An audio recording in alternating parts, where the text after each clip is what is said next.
Hello students, आपका first group complete हो चुका है और अब आप सेकंड ग्रुप की आपकी एग्ज़ाम स्टार्ट होने वाली है।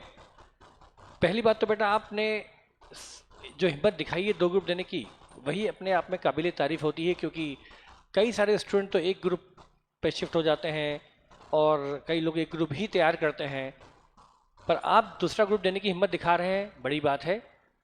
लेकिन अब आपका एक काम और बचा है कि इस सेकंड ग्रुप को भी बहुत अच्छे से दें, कॉन्फिडेंस से दें, जो होगा वो देखा जाएगा।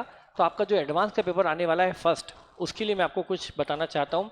सबसे पहली चीज़ जो हमेशा बोलता हूँ कि आपको अब इस पेपर की तैयारी में कुछ भी नया तैयार नहीं करना है, कुछ भी नई चीज़ नहीं देखनी है। नंबर वन, जितना आपने पढ़ा है उसका एक रिवीजन बहुत ज़रूरी है हर चीज़ का, नहीं तो आपका ये चैप्टर जो आप पढ़ भी चुके हैं, कर भी चुके हैं, और अभी एक बार नहीं देखा तो कॉन्फिडेंस में आपको नहीं आएगा। उसके लिए आपका रिवीजन बहुत ज़रूरी है। और उसके लिए क्या किया जाए, तो मैं आपको ये कहूँगा, सबसे पहले बेटा आपके जो तीन चैप्टर हैं बड़े बड़े, अमालगमेशन, कंसोलिडेशन और डिसोल्यूशन, ये तीन बड़े बड़े चैप्टर हैं, बहुत बड़े बड़े। वैसे तो लिक्विडेशन भी उस कैटेगरी में आता है, फिर भी डिसोल्यूशन को सबसे बड़ा है, अमालगमेशन है, होल्डिंग कंपनी। बेटा ये तीन चैप्टर काफ़ी टाइम कंज्यूमिंग है, टेक्निकल है। तो अब इनके अलावा जो बाकी चैप्टर हैं उन पर आपकी ग्रिप बड़ी शानदार होना चाहिए। उसमें आप कुछ भी सिलेक्टेड स्टडी नहीं कर सकते। आपका इसॉप हो या बायबेक हो या आपका बैंकिंग हो, इन सब में बेटा आपको क्या करना है, बहुत अच्छी प्रिपरेशन करनी है। हर वेराइटी का एक एक क्वेश्चन करके जाना है, करके, देख के नहीं, करके जाना है। बैंकिंग में बहुत सारी वेराइटी होती है, हर वेराइटी का क्वेश्चन जब तक आप करके नहीं जाओगे ना, एग्जाम में आपसे करते नहीं बनेगी। यदि आप उसमें रिबेट और बिल्स काउंटेड वाला है, क्वेश्चन करके जाओ। तो एडवांस सेल्स पर प्रोविजनिंग है, उसके परसेंटेज लिख कर याद करके जाओ। Provision on advances covered by DICGC, जब तक खुद करके नहीं देखोगे नहीं एग्जाम में बनेगा। तो ऐसे सारे चैप्टर में आपको एक एक क्वेश्चन करके जाना है, हर वेराइटी को करके जाना है। लिक्विडेशन, हर वेराइटी का एक क्वेश्चन आपको करके जाना है, वो चाहे बिल्स का एक क्वेश्चन हो, चाहे स्टेटमेंट ऑफ अफेयर का एक क्वेश्चन करके जाना है, और लिक्विडेटर फाइनल स्टेटमेंट का भी एक क्वेश्चन आपको करके जाना है। एक क्वेश्चन सिलेक्ट कर लीजिए रिप्रेजेंटेटिव, कि वो सबके पॉइंट, जो काफ़ी कुछ पॉइंट कवर करता हो, वो आपको करके जाना है। बाकी क्वेश्चन को देख कर जाना है। और थ्योरी में आपको जो पहले थ्योरी आई हुई है वो देख के जानी है, वो पढ़ के जानी है, जो पहले एग्जाम में आ चुकी है उस तरह की थ्योरी। अब आपके जो तीन चैप्टर हैं, होल्डिंग, अमालगमेशन और डिसोल्यूशन, बेटा ये बहुत लेंदी चैप्टर है। यदि आपकी स्टडी अच्छी है, आपने अच्छे से पढ़ाई की है, आप कॉन्फिडेंट है, तब तो उसमें भी आपको हर वैरायटी पे एक एक क्वेश्चन करके जाना है।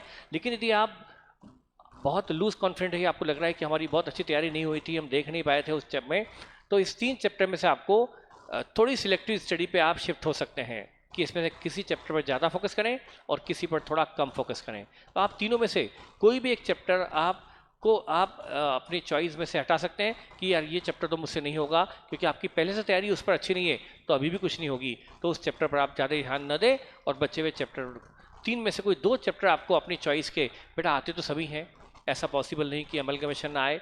अमलगमेशन या इंटरनल रिकॉन्स्ट्रक्शन, दोनों में से एक आता ही है, तो वो आपको करके वो है। और एक डिसोल्यूशन है और एक होल्डिंग। हाँ, डिसोल्यूशन में बेटा कई बार क्वेश्चन बहुत इजी आ जाते हैं, तो वो आपको छोड़ के नहीं जाना चाहिए। डिसोल्यूशन ऑफ फॉर्म तो आपको करके जाना चाहिए, उसमें कई बार बहुत इजी क्वेश्चन आते हैं। और होल्डिंग के अंदर, और फिर बचा अमालगमेशन, इसमें से आपको लगता है तो कोई एक चैप्टर आप चॉइस में लूजली प्रिपेयर कर सकते हैं, लेकिन आपको तीन में से दो चैप्टर तो अच्छे से प्रिपेयर करने होंगे। और बेटा आपका पूरे 3 घंटे में आपको मैक्सिमम आउटपुट देकर आना है, स्पीड बना के रखनी है शुरू से, कॉन्फिडेंस थोड़ा बनाए रखना है। फर्स्ट ग्रुप का इम्पैक्ट सेकंड पे नहीं आना चाहिए। हो सकता है फर्स्ट ग्रुप का बदला आप सेकंड ग्रुप से निकाल लें, फर्स्ट ग्रुप में कुछ गड़बड़ हुई है, कोई दिक्कत नहीं, बट हम सेकंड ग्रुप भी निकाल सकते हैं। कई स्टूडेंट का फर्स्ट ग्रुप कई बार नहीं होता है, लेकिन वो सेकंड ग्रुप पहले निकाल लेते हैं। कुछ नहीं कह सकते कि आपका पेपर कैसा आएगा, आपकी कॉपी चेकिंग कैसी होगी, आप कैसा परफॉर्म करेंगे। हो सकता है आप सेकंड ग्रुप के लिए बने हो, तो बेटा उसके लिए आपको बिल्कुल कॉन्फिडेंस लेवल बनाए रखना है, और बिल्कुल ढंग से प्रॉपर प्लान वे में आपको स्टडी करनी है। तो बस आपको क्या करना है, जो क्वेश्चन आपने कर चुके हैं बस उन्हीं क्वेश्चन में से एक एक क्वेश्चन आपको करके जाना है, बाकी क्वेश्चन देख कर जाना है। कुछ चैप्टर में आप सिलेक्टिव स्टडी कर सकते हैं, ऐसा मैं प्रेफर नहीं करूंगा, लेकिन यदि आपकी हालत बुरी है तो आप ऐसा चॉइस में कुछ एक आध चैप्टर छोड़ सकते हैं।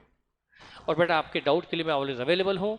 और बेटा आपका ज़्यादा टाइम मैं अभी लेना नहीं चाहूँगा, क्योंकि ये वक्त आपको अपनी सेल्फ स्टडी का है और आपको अभी ज़्यादा ज़रूरत अपने खुद के स्टडी की है और थोड़े से कॉन्फ्रेंस की है।